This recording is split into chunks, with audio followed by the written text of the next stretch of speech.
thing we have to fear is in war, fear itself. there is no substitute for victory. Let us never negotiate out of fear. We stand undivided, forever united, fighting hand in hand for the liberty we've earned, for glory and honor, for our sons and daughters, ever mindful of the lessons we've learned. Let the torch of freedom burn.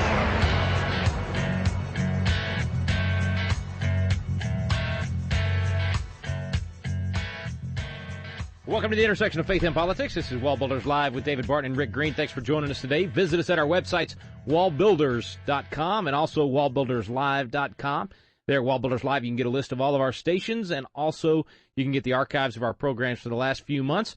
If you'd like us to cover one of your questions, or maybe there's a founder you're curious about, or one of our principals, you can actually email us at radio@wallbuilders.com. And we love covering those on Good News Fridays and also on Foundations of Freedom Thursday. All right, David, so we often talk about how to influence the culture, the things that happen in politics, and I've heard you several times talk about how process is important, and we sometimes ignore that. All we care about is the big, piece of legislation and not really what's going on behind the scenes and the things that are getting done. Another area that seems to sneak in regulations are sometimes these negotiated settlements between the government and an entity. Today we're going to talk about that in the realm of higher education.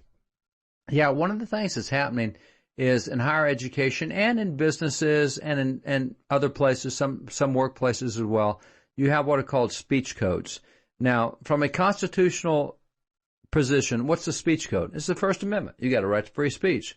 But what they do is they come in and say, well, you got a right to free speech if you're leaning on your left foot when you say it, and if you have your right hand in the air, and if you do a pirouette of 360 degrees, then you can say whatever you want. And so a speech code specifically limits and it restricts and even bans speech beyond what the First Amendment does. And so here's one of the university speech codes. Here's what it says you cannot say at a university. Discriminatory harassment includes conduct, whether oral, written, graphic, or physical, directed against any person or group of persons because of their race, color, national origin, religion, sex, sexual orientation, age, disability, or veteran status, and that has the purpose or reasonably foreseeable effect of creating an offensive, demeaning, intimidating, or hostile environment for that person or group of persons. That's a speech code. Now, how do I know what I might or might not say that might create a hostile environment? How do I know whether what I might or might not say is going to create an offensive environment? And even if I offend somebody, does that mean I can no longer say something if I offend them? And do I lose my right to free speech? And so what has been happening is... I think that's pretty much just following the Declaration, because the Declaration says life, liberty, and to never be offended. So that's right. Exactly right. I'm sure right. that's all they were thinking here. Oh, you have a constitutional right not to be offended, unless you're in the majority. If you're in the majority, so that's the way the courts have always handled that is, oh, you're part of that 2% of atheists? Well, we don't want you to be offended by those 96% or whatever it is that believe in God, so we'll make them all stop saying God so you won't be offended. And if I say, wait a minute, I'm the 96% or the 82% or whatever it is, and I'm offended that I can't say God, well, that's tough. You're the majority. You can be offended. So the constitutional right not to be offended means that we will silence the majority, or we will silence anyone so that you as a smaller group don't feel offended. So what happens is if a professor attacks Christianity in his classroom, well, that's not offensive speech. That's the academic environment. That's the open debate of free ideas. But if I say go after homosexuality, ooh, that's creating a demeaning and harassment environment. And so what happens is across universities, they are not only using speech codes, but they're telling you where you can operate in the speech codes. Out there behind the left field bleachers, there are 2 trees growing. If you will meet under those trees between 3:30 and 4:30 in the morning on every Sunday morning, you can say whatever you want to say about the university. And so that's the ridiculousness of what's happening in the universities. And so it's really designed to enforce really progressive-leaning views that if you criticize that, you violated the speech code. Since progressives are all for homosexuality and homosexual marriage, and they're all for every arrangement that violates anything traditional, you can do all you want to criticize that, but don't criticize the things that violate traditional. Well, that's a speech code. And what happens is you often reach agreements where that groups will say, okay, we will sign this agreement not to violate speech code. And ACLU is great about getting school districts to go in and say, okay, we sign this consent agreement where we will never, ever allow anyone to say God at graduation. We will never, ever allow anyone to pray over their meals at lunch. And what happens is the schools didn't realize that kids have a constitutional right to say God if they want. They have a constitutional right like to serve the lunch. They're giving up your constitutional rights in their agreement. That's exactly right. And so a consent agreement is what they agree to. They bind themselves. No court binds them. They bind themselves according to the definition used by the ACLU or Freedom from Religion Foundation or any other group. And so consent agreements usually end up with government entities giving up the rights of others based on their perception of what someone told them the Constitution meant or did.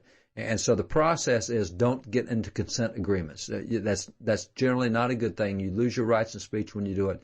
Now, on the other side, some of the universities are starting to find out they're losing these things so often in court that they save themselves money by saying, you know what, we'll just do a consent agreement. We're not going to have a speech code except for the First Amendment. Now, that's a good speech code. Let the First Amendment guide what you say and what you do.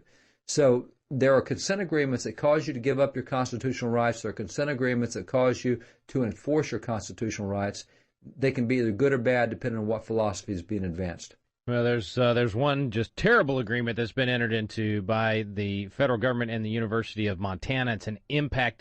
It's actually having an impact on universities across the country. I had heard nothing about this till this article came to our attention, and the guest today that we're going to have is really going to help educate us on it. This is, underlying, almost like a secret little virus that's been put into the system that's having huge ramifications. When we come back, Robert Shibley will be with us. He's Senior Vice President at FIRE. That's the Foundation for Individual Rights in Education.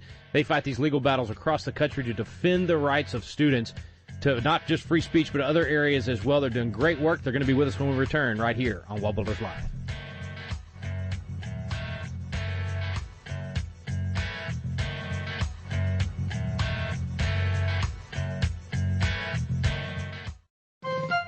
This is David Barton with another moment from America's history. How should we respond if confronted with frustration and conflict?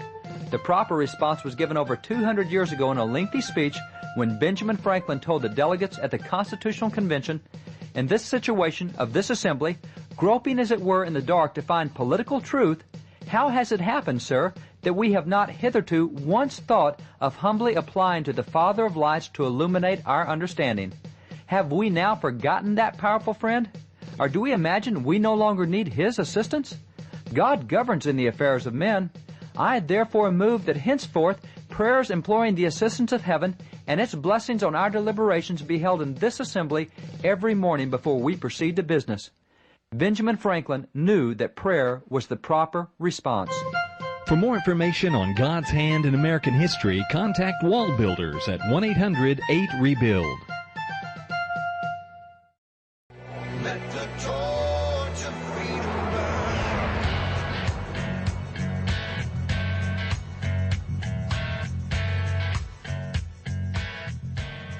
Welcome back to the intersection of faith and politics. This is WallBuilders Live. Thanks for staying with us. Robert Shibley's with us from FIRE. They do a great job of defending free speech and freedom on campuses across the country. Robert, good to have you back, sir. Hi, thanks very much for having me. Hey, man, great article by Daniel Henninger at Wall Street Journal. Just unbelievable. I had no idea this Montana settlement with the federal government, University of Montana settlement with the federal government, had unleashed, as he says, a federal hunting license for the far left to be able to go after anybody they disagreed with on campuses. Tell us what this does in terms of what you guys have been fighting for on campuses.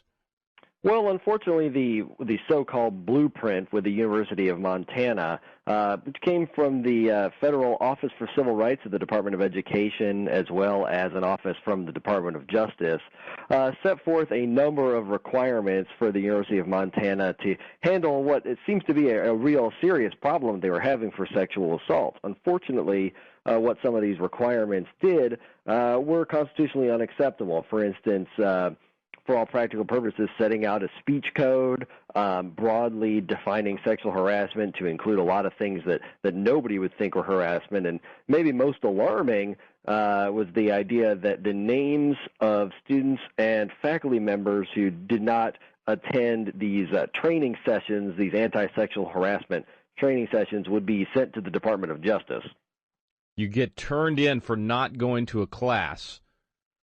Well, it wasn't clear. They said that they wanted the names, but they didn't say they were going to do anything with them. But as you can imagine, particularly the faculty were very alarmed about the idea that if they didn't attend some sort of mandatory seminar, their name would be sent to the federal government. And so it seems like they've backed off of that. But it shows the sort of requirements that the government is currently comfortable putting on colleges and universities. It's a strange situation. What is this equity consultant that the agreement orders the school to retain and pay for with, unfortunately, it's not just university money. That's a big chunk of our tax dollars as well. But apparently they have an equity consultant that gets to advise them indefinitely on how to comply with all these federal requirements. Well, that's a growing business. If any of your listeners want to get into probably a growth industry, that consultant industry in dealing with Title IX and all of the college regulations might be one of them. There are now hundreds of pages of regulations out there having to do with how colleges are supposed to handle discrimination and sexual harassment and sexual assault, and there are just more and more regulations come out every couple of months. And so there are the consultants who I'm sure make a pretty good wage that universities hire, and they try to help them figure out what these regulations are. They're certainly not clear regulations, and a lot of them, as we saw with the blueprint, conflict with other legal duties. So these people have a big job ahead of them, and I think they're probably happy to do it for a fair, what they would see as a fair wage. Okay, so back up for me, Robert, and tell us what Title IX is. I mean, when we say that, most people are probably thinking, I don't understand, what does that have to? What is Title IX? What does that have to do with? Title IX is the federal law that prohibits discrimination on the basis of sex in higher education. So when most people think of Title IX, the context it usually comes up in is sports. College, yeah. Yeah, and so you'll hear about universities eliminating men's sports teams so that there can be more parity with women's sports. However, Title IX is actually very broadly drawn. It just says that not to engage in discrimination based on sex. And so what that's meant is that even though the law is not very specific, the government has produced hundreds or thousands of pages of regulations on what they think those few words in Title IX itself mean. And one of those responsibilities is to make a safe campus for people and try to eliminate sexual harassment and sexual assault. However, Title IX doesn't override the Constitution. So to the extent that they're asking universities to do things that are unconstitutional, they can't do that. Our guest is Robert Shibley from FIRE. Stay with us. Back in a moment on WallBuilders Live.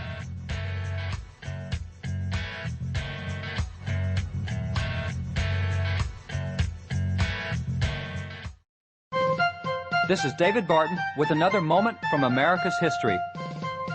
In the minds of many today, government is a purely secular institution and is not in any way to be joined to religious principles.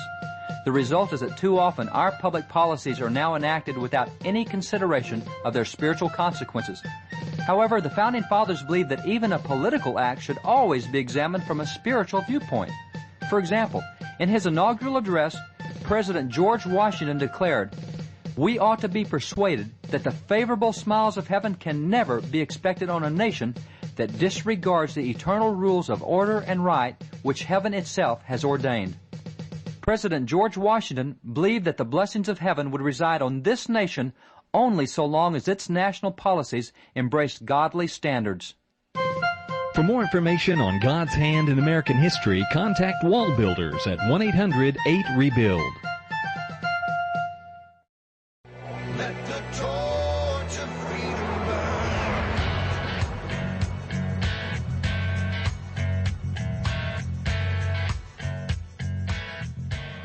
Welcome back. Thanks for staying with us here on WallBuilders Live. Robert Shibley's with us from FIRE. We're talking about the draconian requirements by the federal government. Once again, using this University of Montana agreement that is now affecting campuses across the country. It's, boy, you talk about free speech codes run amok and discrimination codes run amok, and it's just political correctness in its worst possible way, and the damage on campuses is far-reaching. But we gotta come back to just basics here, Robert. I have to ask the basic question, Robert, because every time I see the federal government get involved in anything, my first question is, okay, do they have the constitutional authority to do this? Is this within their jurisdiction, which I think is the question we should ask at every level of government anytime we consider doing something with government. But in this case, why is the federal government so involved in our universities? What is their constitutional authority for mandating so many things on our college campuses? Well, there are a variety of federal laws that give them some authority, but they're all tied to funding. They're all tied, at least, well, most of them are tied to the acceptance of federal funding. So Title IX is one of those. So if you get any federal funding, and that includes not just direct grants for science or, whatever all else, but that also includes Stafford loans and Perkins loans and Pell Grants. So any federal student aid, if your university gets any of that, it's bound by the restrictions in Title IX and some of these other laws. So it comes through the spending clause, I guess would be the easy way to say it. Yeah, you pay the piper. If you take the money, you got to play by their rules, essentially. Right, and there are a few universities and colleges that don't. Grove City and Hillsdale are probably the two most famous that don't take any federal funding, and therefore they are not bound by Title IX and a lot of these other regulations. So it's not something we're gonna unravel anytime soon, since every other university does take those funds and is subject to it. So what's the solution then? Is it getting I guess it's at every level, getting members of Congress that will try to prevent some of this nonsense. It's having a president that has a Justice Department that doesn't abuse this. I mean, where would you say we need to work? Well, I mean, you're right. It sort of has to be on every level. Obviously, the executive branch here is overreaching a little bit on these, or maybe more than a little bit. And who reins them in? Well, they're supposed to have their own lawyers who do that. If they're not doing it, that largely falls to Congress and after a certain point, the courts. When those things are applied. So, but you're right that there's really no substitute for the government being careful about not overstepping its constitutional boundaries. Yeah, no doubt. Well, that's just more education for the American people to know what the federal government ought to be doing and not doing as well. What's coming up on y'all's agenda soon? Before I let you go, what kind of cases you guys dealing with? Well, we actually just launched a massive litigation project called the Stand Up for Speech Litigation Project, and on Tuesday we filed 4 federal lawsuits at 4 different schools, Chicago State, Ohio University, Iowa State, and Citrus College in California to challenge unconstitutional speech codes at each of those universities. And we plan to continue bringing lawsuits until speech codes are reduced and hopefully eliminated as a concern on college campuses, speech codes being rules that restrict students' constitutional right to speak out under the First Amendment.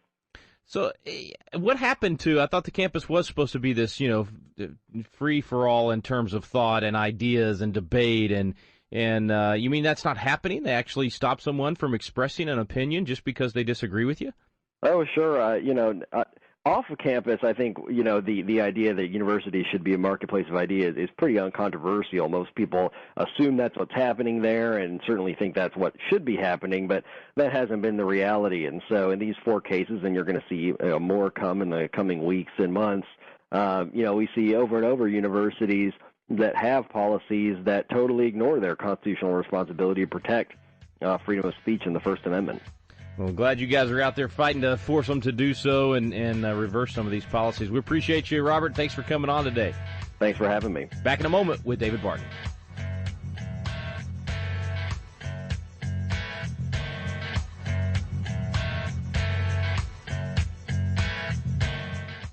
Have you ever wanted to learn more about the United States Constitution but just felt like, man, the classes are boring, or it's just that old language from 200 years ago, or I don't know where to start. People want to know, but it gets frustrating because you don't know where to look for truth about the Constitution either. Well, we've got a special program for you available now called Constitution Alive with David Barton and Rick Green, and it's actually a teaching done on the Constitution at Independence Hall in the very room where the Constitution was framed. We take you both to Philadelphia, the cradle of liberty and Independence Hall, and to the WallBuilders Library, where David Barton brings the history to life to teach the original intent of our founding fathers. We call it the Quick Start Guide to the Constitution because in just a few hours through these videos, you will learn the Citizen's Guide to America's Constitution. You'll learn what you need to do to help save our constitutional republic. It's fun, it's entertaining, and it's going to inspire you to do your part to preserve freedom for future generations. It's called Constitution Alive with David Barton and Rick Green. You can find out more information on our website now at wallbuilders.com.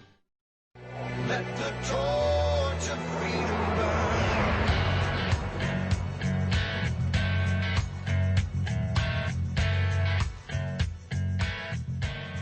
Welcome back. Thanks for staying with us here on WallBuilders Live. Thanks to Robert Shibley and the good work they do at FIRE. And on the break, David, you were reminding me that FIRE it's not like just a think tank. I mean, they're actually out there fighting these legal battles. It's like a lot of the other guests we have on the program, Liberty Institute and ACLJ and some other good groups like that, but they really specialize in this particular area. They do. And, David French that we have on from time to time was one of the guys who did this kind of work. There was a specialty work where he went into court to defend kids on campus. So when you, as a conservative kid, want to hand out the copies of the Constitution, you're told you can't do so unless you're in a free speech zone because it violates speech codes, then these are the guys that go to court and say, no, we're not doing that. He can hand out a Constitution anywhere he wants to on campus.